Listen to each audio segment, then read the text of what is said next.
Matapos makapagsalita ni Tandang Lauryo, agad namang nagsiangil ang lahat ng tiktik na naroon. Umalulong na dinoon ang mga sigbin habang dahan-dahang lumalapit sa kanyang kinaroroonan. Nang mapagtanto ng mga tiktik na wala nang maatrasan si Tandang Lauryo, dali-dali namang sumugod ang mga ito ng buong lakas. Bagaman hindi mabilang sa dami ang mga demonyong papalapit sa kanya, pinili niya pa ring maging mahinahon upang pag-isipan ang mga bagay na kanyang gagawin. Sa paglapit ng mga ito sa kanyang kinaroroonan, bigla namang naglaho na parang bula si Tandang Lauryo na siyang labis nilang ikinatakot. Alam nilang tanging ang matataas na uri lamang ng mga aswang ang nakakagawa ng ganoong uri ng abilidad, kung kaya't ninais na lamang nilang pakiramdaman ng buong paligid. Ilang minuto pa ang lumipas, laking gulat na lamang nila nang masipat nila si Tandang Lauryo na naroon sa itaas ng kanilang kubo. Nanlilisik ang mga mata nito at pinaiikutan yon ng mga buhanging sing-itim ng uling. Pagsunggab ng sigbin sa kanyang kinaroroonan, agad naman niyang hinawakan ang leeg ng nilalang habang dahan-dahan itong binabali. "Huwag ninyong sabihin sa akin na hanggang dito lang ang kaya niyong gawin. Balita ko pa naman sa mga uri ninyo, mas sobra pa kayo sa mga demonyo kung kumatay ng tao." Wika dito ni Tandang Lauryo. Nang marinig ito ng mga tiktik, para bang nawala na ito ng lakas upang makasagot. Nasisipat na din niya noon ang pagninig ng mga katawan nito, indikasyon ng namumuong takot sa kanilang mga katawan. Sino ka? Bakit ka nagtataglay ng abilidad ng isang gabunan? Wika ng isang matandang tiktik.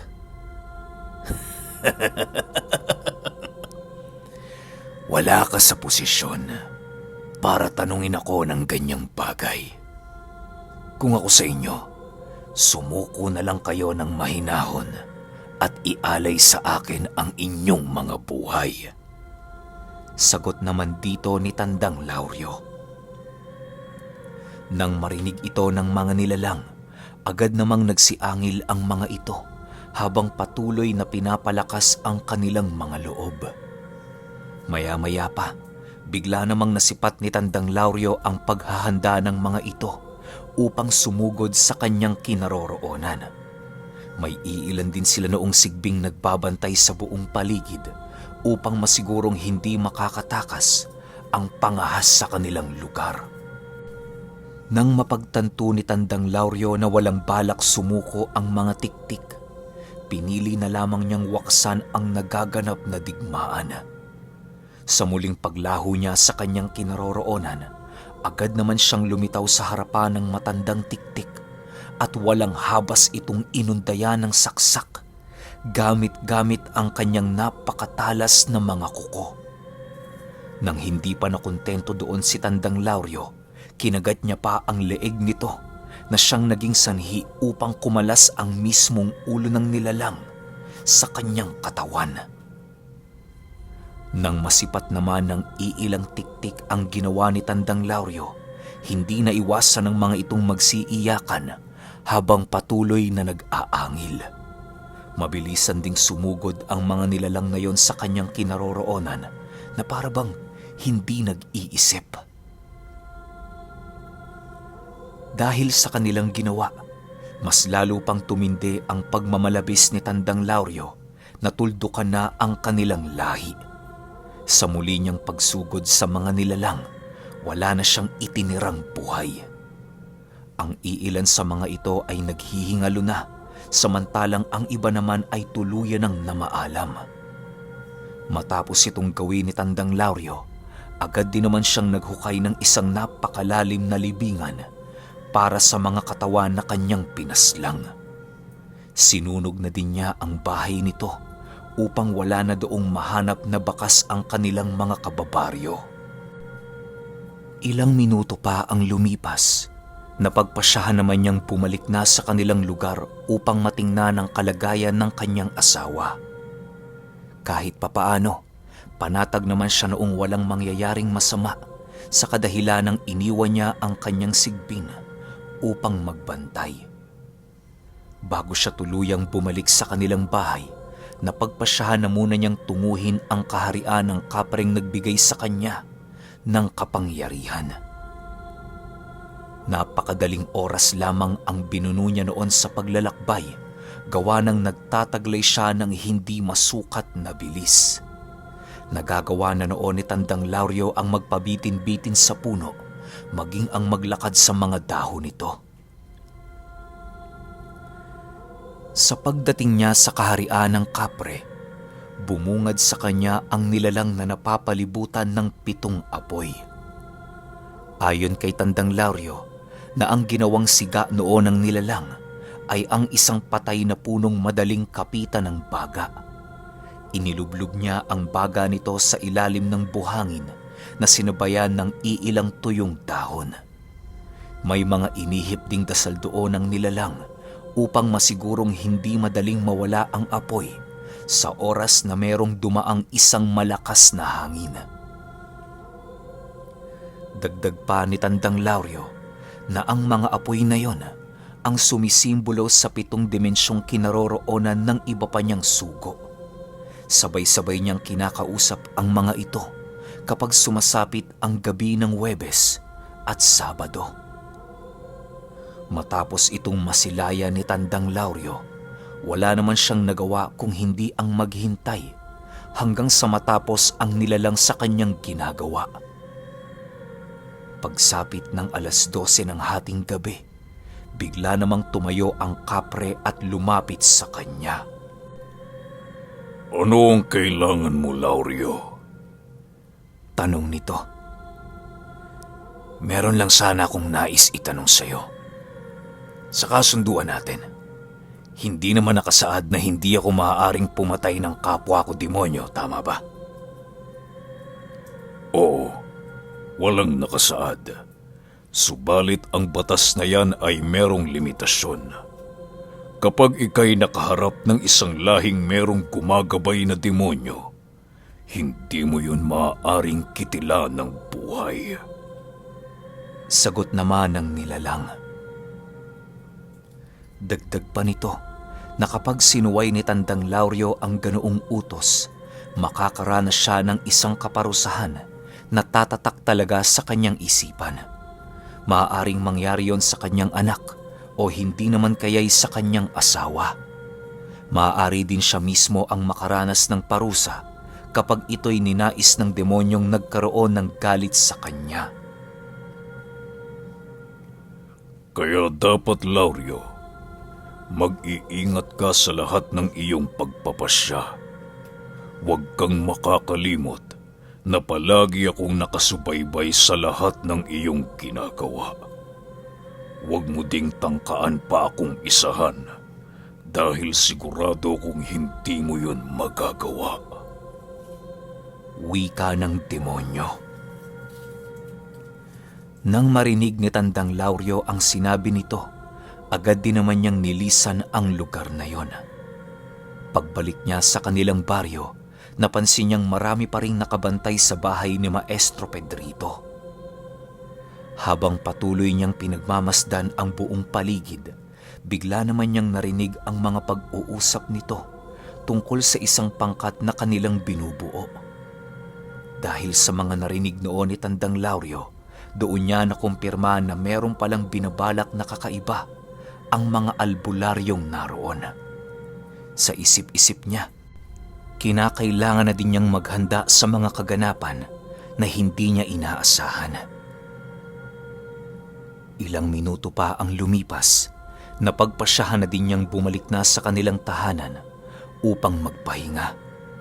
Naabutan niya noong paikot-ikot ang sigbin sa loob ng kanilang bakuran, alinsunod sa iniwan niyang utos sa nilalang. Magpahinga ka na. Bulong ni Tandang Lauryo sa sigbin. Matapos nitong makapagsalita, Dali-dali namang pumasok ang Sigbin sa ilalim ng kanilang papag upang sundin ang kanyang utos.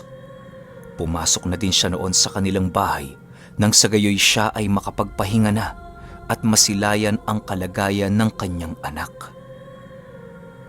Kinaumagahan, labis naman ang tuwa niyang naramdaman nang makita niyang nasa maayos na kalagayan si Jude. Wala na itong gaanong iniindang sakit, kung kaya't naging panatag na ang kanyang isipan. Sa pagsapit ng hapon noong mismong araw, habang abala si Tandang Lauryo sa kanyang gawain, bigla naman siyang naantala nang biglang dumating ang 3 kalalakihang naging kasama niya sa gapasan. May mga daladala itong kamoteng kahoy at isang bungkus ng karne ng hayop. Tandang Lauryo, magandang hapon ho. Masiglang wika ng isang lalaki. Oh, magandang hapon din sa inyo.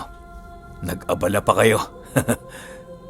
Sagot naman ni Tandang Lauryo.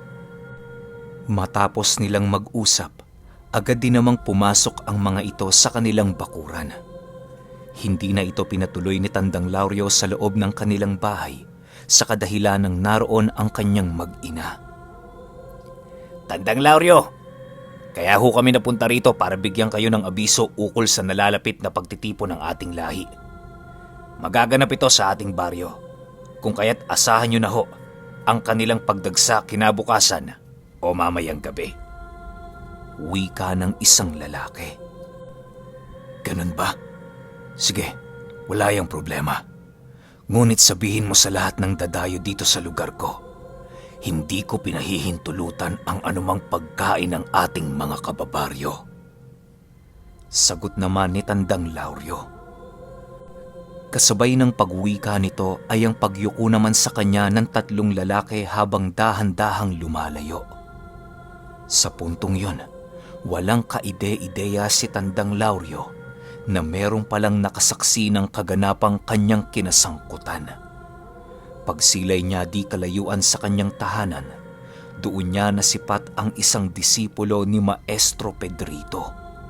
Nang magkatitigan silang dalawa, mabilisan din namang kumaripas ng takbo ang albularyo patungo sa pamamahay ng kanyang maestro. Dahil sa mga pangyayari, wala nang nagawa noon si Tandang Lauryo kung hindi hayaan na lamang ang panahon ng magpasya sa kung anuman ang mangyayari. Ilang minuto lamang ang lumipas, nasipat na niya ang pangkat ni Maestro Pedrito na papalapit sa kanyang pamamahay. Agad din naman niya itong sinalubong nang sa gayoy hindi ito malaman ng kanyang asawa. Ano ang kailangan nyo? Bungad na wika ni Tandang Lauryo. Anong kailangan namin? Lauryo, hindi mo ba kilala ang 3 lalaking kinausap mo? Hindi mo ba naramdaman ang kanilang mga presensya? Ha? Gigil na sagot ni Maestro Pedrito. Kasabay ng pagwika nito ay siya namang pagtitig ni Tandang Lauryo sa malayo. Halos hindi niya na kasi alam ang isasagot sa mga oras na yon, gawa ng alam niya sa kanyang sarili na nahuli na siya ng mga ito. Maya-maya pa, laking gulat na lamang ni Maestro Pedrito nang marinig niya ang naging kasagutan ni Tandang Lauryo. Ano naman kung balbal ang mga yon? Wala kang pakialam sa kung ano man ang nais kong gawin, Pedrito. Alalahanin mo, hindi mo ako disipulo. Kaya kitang kagatin kapag ito'y ninais ko. Sagot ni Tandang Lauryo habang dahan-dahang isinusuot ang kanyang medalyon. Nang marinig ng mga albularyo ang sinabi nito, agad naman silang napaatras ng bahagya sa kinaroroonan ni Tandang Lauryo. Si Maestro Pedrito naman noon halos hindi na nakapagtimpi dahil sa kanyang mga nalaman. Sa pagdukot nito ng isang maliit na patpat na nasa kanyang likuran, mabilisan naman niya itong inihipan ng dasal at hinataw sa katawan ni Tandang Lauryo. Subalit paglapat nito sa kanyang katawan, Laking gulat na lamang ng mga albularyong naroon nang masipat siya nitong walang nangyaring kakaiba sa kanya. Maya-maya pa, bigla namang ngumisi si Tandang Lauryo habang nagsasabi ng, Anong akala mo sa akin? Demonyo? Huwag mo akong ginaganyan, Pedrito. Hindi yan nakakatuwa. Umalis na kayo! Sarili niyong buhay ang alalahanin niyo! Matapos nitong makapagsalita, agad namang tumalikod si Tandang Lauryo sa kinaroroonan ng mga albularyo. Sa pagpapatuloy ng kanyang paglalakad, panatag ang kanyang sariling hindi siya pinag-isipan ng masama ng pangkat ni Maestro Pedrito sa kadahilanang nagawa niyang tanggapin ang pamatpat nitong punong-puno ng dasal laban sa mga nilalang na nasa panig ng kaliwa. Sa pagsapit ng gabi noong mismong araw, maigi namang nagbantay si Tandang Lauryo sa paligid. Pinapakiramdaman niya noon ang simoy ng hangin at mga presensyang pumapasok o lumalabas sa kanilang baryo. Ayon kay Tandang Lauryo, na ang ganoong kakayahan ng isang aswang ay bibihira lamang magamit sa kadahilanang nangangailangan yon ng matinding pagsasanay. Dagdag pa niya na kapag ang isang aswang umano ay nagkaroon ng ganoong abilidad, magagawa na niyang matiktikan ang lahat ng kanyang nais mabiktima, ilang kilometro man ang pagitan. Malalaman niya din ang mga panganib na kanyang makakaharap sa lugar na nais niyang puntahan. Sa patuloy na paglalim ng gabi, may mga nilalang na naramdaman si Tandang Lauryo na pumasok sa kanilang baryo. Diretsyong tumungo ang mga ito sa pamamahay ng 3 lalaki kung kaya't hinayaan na lamang niya ito. Sa paglipas pa ng 3 araw, marami ng dayo ang nakarating sa kanilang baryo. Alam niyang natunugan na ito ng mga albularyo kung kaya't maigi naman ang ginawa niyang pagpapaalala sa mga ito. Kinakailangan nilang manatili sa isang lugar nang sa gayoy maiwasan nilang makasagupa ang pangkat ng mga albularyo. Magiging mapanganib din kasi yun sa kanila, gawa ng malalalim ang aral na tangan nila Maestro Pedrito. Nang sumapit ang gabi noong mismong araw, doon na nga nag-umpisa ang kanilang pagtitipon. Nahuli ng dating noon si Tandang Lauryo sa kadahilanang marami pang ipinagawa sa kanya ang kanyang asawa. Pagdating niya sa lugar na yon, doon niya nakita ang iilang mga mayayamang pamilya na nakatira sa ibayong baryo. Magandang gabi sa iyo, Tandang Lauryo. Masaya kaming kayo ho ay nakadalo. Bungad ng isang panauhin. Nang marinig ni Tandang Lauryo ang sinabi nito, tanging pagngiti na lamang ang kanyang naging kasagutan. Sa pagpapatuloy ng kanyang paglalakad, halos pagtinginan na siya ng lahat ng nilalang na naroon dahil sa kasakasama niyang sigbin na bagong-bago pa lamang sa kanilang mga paningin. Ilang minuto pa ang lumipas, tuluyan na ngang narating ni Tandang Lauryo ang kinaroroonan ng kanyang mga kaibigan. Dali-dali naman siya nitong pinapasok nang sa gayoy makapag-umpisa na ang pulong ng mga gabunan. Naganap yon sa loob ng kubo kung saan iilan lamang ang nakasaksi at nakarinig sa kanilang mga pag-uusap. Ayon kay Tandang Lauryo na ang kanyang mga nakausap na panauhin roon ang namumuno sa mga karatig baryo. Sila ang pinuno ng bawat angkan ng iba't ibang uri ng mga aswang. Mga kaibigan, formal kong ipinapakilala ang gabunan ng aming lugar. Siya si Tandang Lauryo, isang aswang na lakat na kalahating albularyo. Wika ng lalaki. Kasabay ng pagwika nito ay ang pag-upo naman niya sa upuan ng mahinahon. Maigi niyang pinagmasdan ang mga panauhing naroon habang patuloy na pinakikiramdaman ang mga presensya nitong tangan-tangan. Sa pag-uumpisa ng kanilang talakayan, doon na sinabi ng iilan ang mga batas nilang kinakailangang sundin upang maiwasang magkaroon ng digmaan laban sa mga albularyo at antingero. Hindi naman tumutol roon si Tandang Lauryo sa kadahilanang alam niyang yon ang isa sa mga kinakailangan nilang gawin upang mabuhay ng payapa. May iilan ding gabuna noong nagpresenta ng kanilang mga batas pagdating sa pagpaslang ng isang buong pamilya ng mga ordinaryong tao. May tumututol ba sa batas na aking iprinisinta? Wika ng isang gabunan. Matapos nitong makapagsalita, nananatiling nagmamasid lang naman noon si Tandang Lauryo. Nang mapansin niyang walang tumutol sa mga ito, agad naman niyang itinaas ang kanyang kamay upang makapagbigay ng sariling opinyon ukol sa bagay na yon. Hindi naman siguro kinakailangan pumatay ng isang buong pamilya para sa isang gabing kainan. Dapat nating isaalang-alang ang buhay din ng mga ordinaryong taong ating pinapaslang. Wika ni Tandang Lauryo. At sino ka naman para magbigay ng batas na kinakailangan namin sundin? Wala ka pang napatunayan. At ang gabunang nasa iyong pangalan, isang hamak lamang nakataga. Sagot naman ng lalaki. Nang marinig ito ni Tandang Lauryo, agad namang uminit ang kanyang ulo dahil sa mga sinabi nito.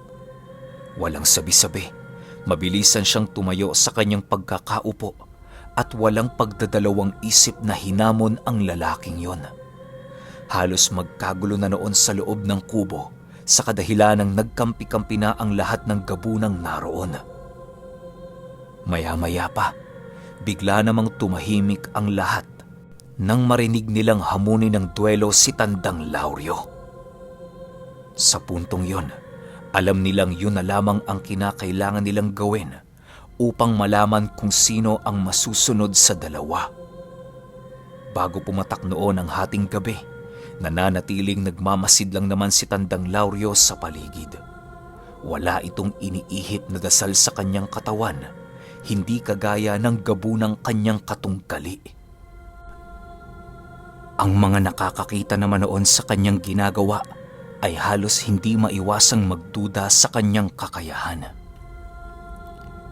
Tandang Lauryo, sigurado ka bang hindi mo kinakailangan ng mga dasal?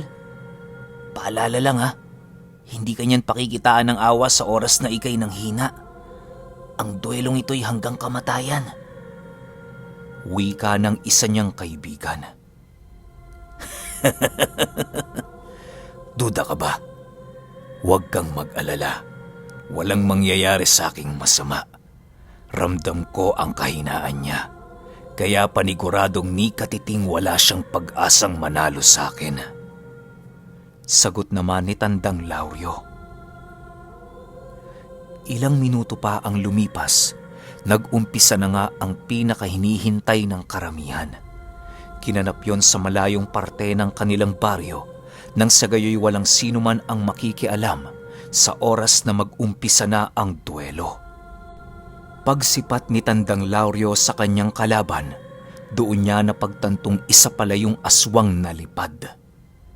Ayon sa kanya, na ang mga ganoong uri ng nilalang ay napakaganid sa laman ng tao. Halos araw-araw yung kumakatay ng tao para lamang maibsa ng kanilang nararamdamang gutom. Dahil sa kanyang mga nakita, mas lalo pang tumindi ang pagnanasa ni Tandang Lauryo na lipulin ang lahi nito. Maya-maya pa, doon na niya dahan-dahang isinuot ang kanyang medalyon upang makapaghanda sa nalalapit niyang pagpapalit anyo. Panay naman ang pag-alulong noon ng sigbing kanyang alaga para maipakita sa lahat ng nilalang ang kanyang kagalakan na masilayan ang kaanyuan ng kanyang Panginoon. Nang masipat ng karamihan ang totoong anyo ni Tandang Lauryo, ay halos hindi nila maiwasang mamangha at makaramdam ng takot. May mga iilan din noong gabunan ang nakakaalam sa kanyang lahing pinagmulan na siyang nagpakalat ng kuro-kuro na maaaring si Tandang Lauryo ang bagong sugo ng demonyo. Ilang minuto pa ang lumipas, tuluyan na ngang nag-umpisa ang duelo. Sa pag-umpisa nito, agad naman siyang sinugod ng buong lakas ng kanyang katunggali. Halos hindi siya nito tinatantanan na parabang nagnanais itong tapusin na kaagad ang laban. Hinahayaan lang naman ito ni Tandang Lauryo sa kadahilanang nais niya ding malaman ang kanyang mga itinatagong abilidad kahit papaano. Iniiwasan niya din noong gumamit ng bilis upang maging patas sa kanyang katunggali. Nang masipat niya ang pagsugod nito na uunday ng saksak, agad naman niya itong sinalag gamit-gamit ang kanyang katawan. Paglapat nito sa kanyang balat, mabilisan naman itong tumagos sa likod. Halos hindi maiwasang magulat ng lahat ng nilalang na naroon dahil sa kakaibang ginawa ni Tandang Lauryo. Maya-maya pa, naririnig na niyang tumatawa-tawa ang aswang nalipad habang nagwiwika ng, Yan ang napapala ng mga demonyong labis ang pagtitiwala sa kanilang kakayahan. Mamatay ka! Walang kwentang gabunan! Yan lang ba ang kaya mo? Kung yan lang din naman, wala kang karapatang tawagin ang iyong sarili bilang isang gabunan. Sagot naman dito ni Tandang Lauryo habang dahan-dahang tumititig sa kanyang kinaroroonan. Pagsipat ng nilalang na yon sa katawang pinagtagusan ng kanyang kuko, laking gulat na lamang niya nang tumambad sa kanya ang isang katawan ng saging na nagsilbing sabulag ni Tandang Lauryo. Halos hindi na niya maialis doon ang kanyang kuko na siya namang nagbigay ng pagkakataon kay Tandang Lauryo upang maisagawa ang pinakauna niyang pag-atake. Pagsapak nito sa aswang, bigla na lamang yung napahandusay sa lupa na siyang naging sanhi upang kumawala sa katawan ng nilalang ang kanyang wisyo. Okay, grabe, sobrang angas si Tandang Lauryo, no? Ano pa kaya mga magaganap sa part 5? Pahintayin na lang ako, hindi na ako masasabi kung kailan, pero bigla ko na lang yung ilalapag kasi sa ngayon, hanggang dito pa lang tayo eh. So, popondo tayo ulit ng ilang episodes bago natin idire-diretso para hindi kayo mabitin. Yun lang, hanggang sa susunod na kwento. Salamat.